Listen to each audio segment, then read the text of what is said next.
Kabbalah emphasizes very much the sacred feminine. In traditional Judaism, God is a man. He's always the he, which obviously puts a certain slant at the religion, which doesn't necessarily, it's not necessarily something that women find understandable, how God is always portrayed as a man. And in Kabbalah, he's not, God is not portrayed as a man. It's seen, the divine being is seen as having a synergy of male and female components. So there is the element of he, but there's also the element of she. And very often it's the female component which is seen as the most important. The dwelling of God on earth is called the Shekhinah in Rabbinic Hebrew.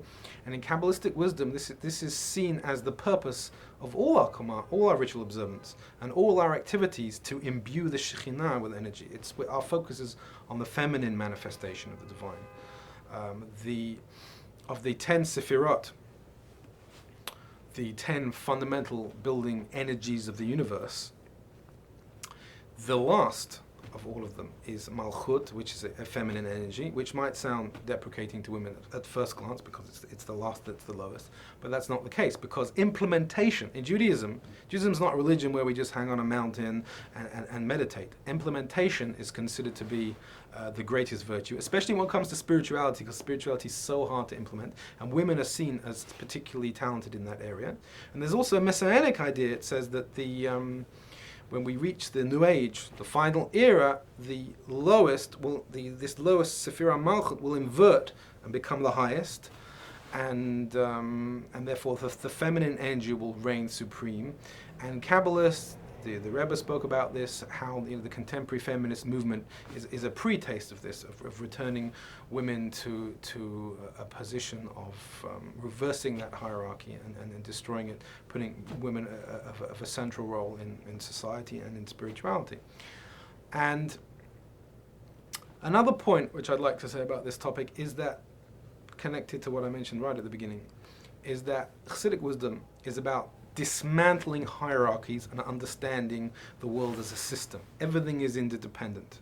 And therefore the traditional patriarchy of Judaism, the male dominance, and the notion that women have been oppressed, which is so sadly true, that the feminine has been suppressed throughout the generations, in Judaism and in all endeavors of mankind.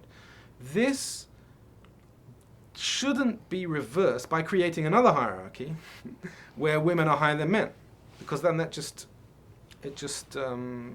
replaces one problem with another. It might be some temporary relief, but the solution which Chassidic wisdom sees for mankind is to look at the universe as a system, that we are all different, but we're all interconnected, and that by cooperating our contributions, our energies with each other,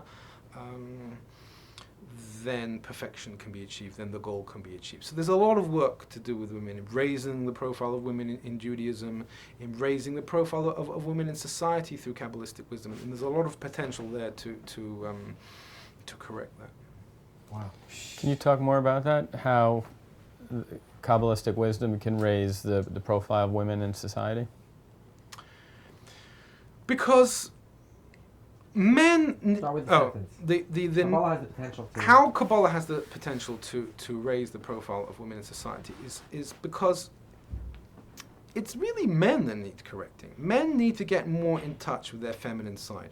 The Kabbalah teaches that we all have a feminine element to us, which is emphasized, without getting into inappropriate stereotypes, but the feminine energy is more predisposed to integration, to mutual understanding, to cooperation, whereas the male typology has always been aggressive, dominant type of energy. And men need to access their feminine energy more and become less aggressive, less urged to dominate, and see, and the way to do that is to learn from women. The way a man can become more in touch with his feminine side is to experience that in the women. And the Kabbalah is depicting that theologically, it's depicting it mystically, how that is the truth in heaven. A lot of Kabbalistic wisdom is powerful because once you become convinced of a spiritual reality, that is where the blueprint is, it begins to percolate down into the reality. So if you're reading the Bible and it's all about God being a man, so it pushes you towards a male-dominant model. If you're reading the Kabbalah where the feminine role is so important, then it starts to change your attitudes.